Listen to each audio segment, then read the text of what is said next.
And Thank you. Yes, thank you so much. Great to be here. It's our first time in Austria today. First time ever. So glad to be here. Yeah. Perform live on the current Correct. tour. Yep. Yes, I'd love to tell you about the new record. We are playing 3 songs tonight. It was a little hard to know which songs to do. Choose, yeah. Yeah, but this is our 3rd show on the Nickelback tour, and we've never toured with Nickelback either, so it was a little bit, wanted to see what their audience was like. And side note, I'm thrilled that Skillet fans are coming to the show. I didn't know how many people knew us at all. So I'm thrilled that there's some people out here that know us. Thank you so much. But the new album Rise is out, and I wrote this album for like 3 years. It was a very long time because we were touring so much. Yeah. And so I wrote a bunch of songs, and we ended up choosing the songs, and we recorded a concept record. And it's our first concept album, and it's telling a story of your typical teenager today coming into adulthood. Right. And being faced with how tragic this world is and very desperate times and dark. In America, we're experiencing especially a lot of violence with young people, kids, killing other kids, and high school bullying and bombings and lots of terrible things. And so this is a story about a teenager being faced with how crazy the world is becoming and looking for hope and rising above all this darkness. Some positive message. I would say so, yes. I believe it's an inspiring record. It's meant to say, yes, it's dark times, but there is hope. And it's a story of how this individual finds hope in God, and he kind of gives him purpose, and all of a sudden he realizes that life is worth living, by the end of the record. So, Oh, yes.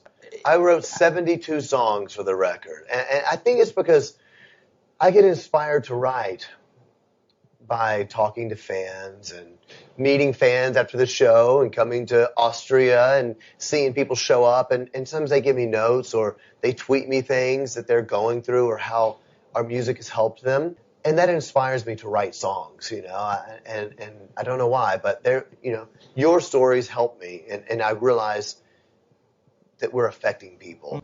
So music to me is all about writing something that brings us together. You and me, we connect.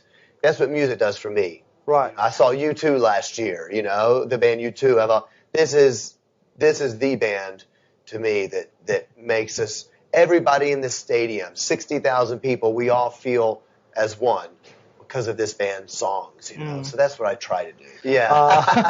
How does... Yeah, I'm a little different in the fact that I'm from a musical family. My mom was a piano teacher. So I began taking piano at age 5. And I was not allowed to listen to rock music. I could not listen to anything with drums. Drums was like the devil's instrument, And so I grew up just listening to what I would call church music, And my mom was a singer, a vocal teacher. So I began singing at a young age and music at a young age. And so I began playing guitar when I was about 18, bass guitar at 19. And so when I write music, I'm mainly writing in my head. I write melodies, and I usually kind of can hear the chord progression, so I don't have to have a guitar or a piano. I just kind of write it in my head, and then sometimes I figure out the chords on guitar or a piano, what suits it best. Why, for instance? Or yes, that's right. My wife, Corey, is our keyboard player, and she plays guitar as well in the band. And she is an absolutely awesome keyboard player, wonderful piano player. And so she's very good. Sometimes I'll write something, and I'll show it to her and with the chords, and she might change the chord progression a little bit.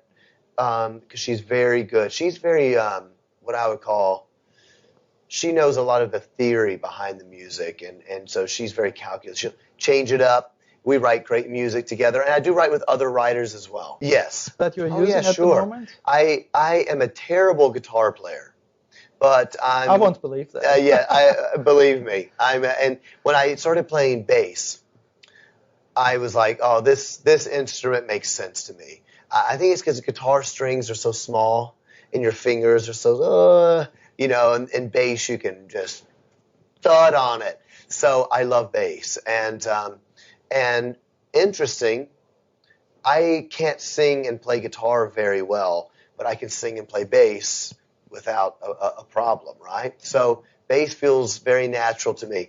I play a BC Rich that I really like, and I like it because it's very. I'm a very aggressive bass player. You know, I'm not probably very tender. I don't know if I'm doing it right, but I'm not tender. I'm like Gene Simmons, right, from Kiss, or Nikki Sixx, Motley Crue. You know, and so I love my BC Rich because of that. It's very big and it's heavy, and I can just. Was it custom made for you? No, it wasn't. No, but I actually really liked this guitar. And I wanted it for a video shoot, but I didn't have it yet, this bass guitar. And so I called the company, and they said, well, who are you endorsed with? And I said, no one. They said, well, we'll send you one out, and if you like it, you can be endorsed by BC Rich. So that's how I started. And I just liked the bass guitar. And what amplifier? I've used several different things. I love Ampeg. Ampeg SVT is pretty much, in my mind, the best bass amplifier ever made for me and what I like. I'm a big King's X fan. You know who King's X is?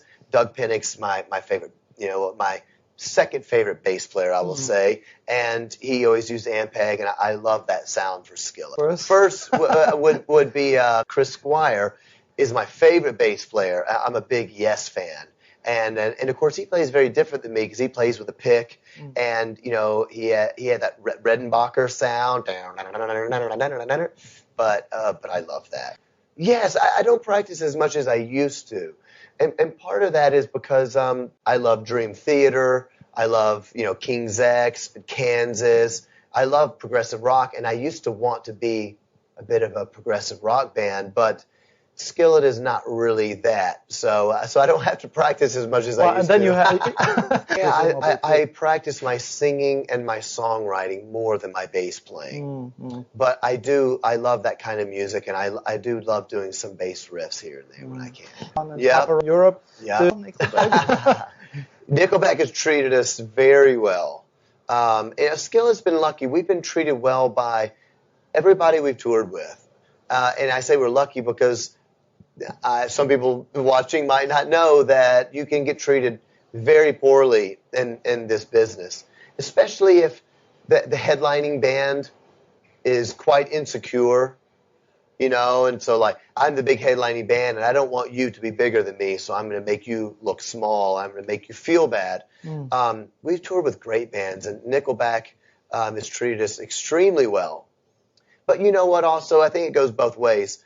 Also, I think we're an easy band to work with because we're not arrogant, and sometimes you have opening bands that would, come in and kind of think I should be bigger than Nickelback. They're no good. And sometimes opening bands can be that way, and it causes this thing. People treat each other bad, but we treat the bands good because we're all out here doing it together. And it's all about the fans, and it's all about doing a great show that the fans leave and they say, I want to come back. I'll pay money to see that again. So hopefully everybody's treating each other good. Yes. And thank you so much. We hope to sit on I hope so. stages. Yes.